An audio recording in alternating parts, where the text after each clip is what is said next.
মানে মোবাইলে তো অনেক ধরনের কন্টেন্টস আছে, বাচ্চাদের কন্টেন্টস গুলো যদি আমরা ওদেরকে বের করে দিই সেখান থেকে ওরা কিছু না কিছু শিখতে পারবে। স্যারদেরকে অসংখ্য ধন্যবাদ।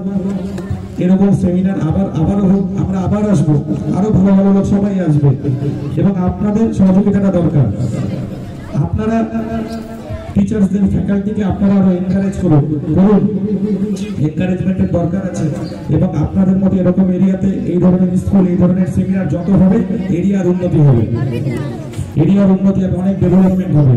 কেননা এডুকেশনের যা পাওয়ার, এডুকেশনই একমাত্র এমন একটা দিক যেটা সোসাইটিকে চেঞ্জ করতে পারে। আপনারা সবাই ভালো থাকুন। আমি বাচ্চাদের উজ্জ্বল ভবিষ্যৎ কামনা করি।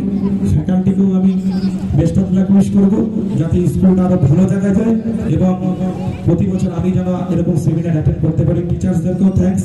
টিচার্সরা যথেষ্ট খাটাখাটি করে আমি শুনেছি, আমি ফিডব্যাক পেয়েছি স্কুলে স্যাররা যেমন বললো 40টা বাচ্চা দিয়ে শুরু হয়েছিল, আজকে নাকি 1200-1300 বাচ্চা আছে। এটা অনেক বড় ব্যাপার, এটাই অ্যাচিভমেন্ট। এই অ্যাচিভমেন্ট আরো বাড়ুক, এইভাবে স্কুলটা আরো ভালো জায়গায় যাক। আমাদেরও সহযোগিতা থাকবে, আমাদেরও সহযোগিতা থাকবে। আমরা ইসলামপুর থেকে আসবো, আরো ভালো ভালো সবাই এটার সাথে আরো অ্যাটাচড হবে, স্কুলটা আরো বড় জায়গায় যাবে।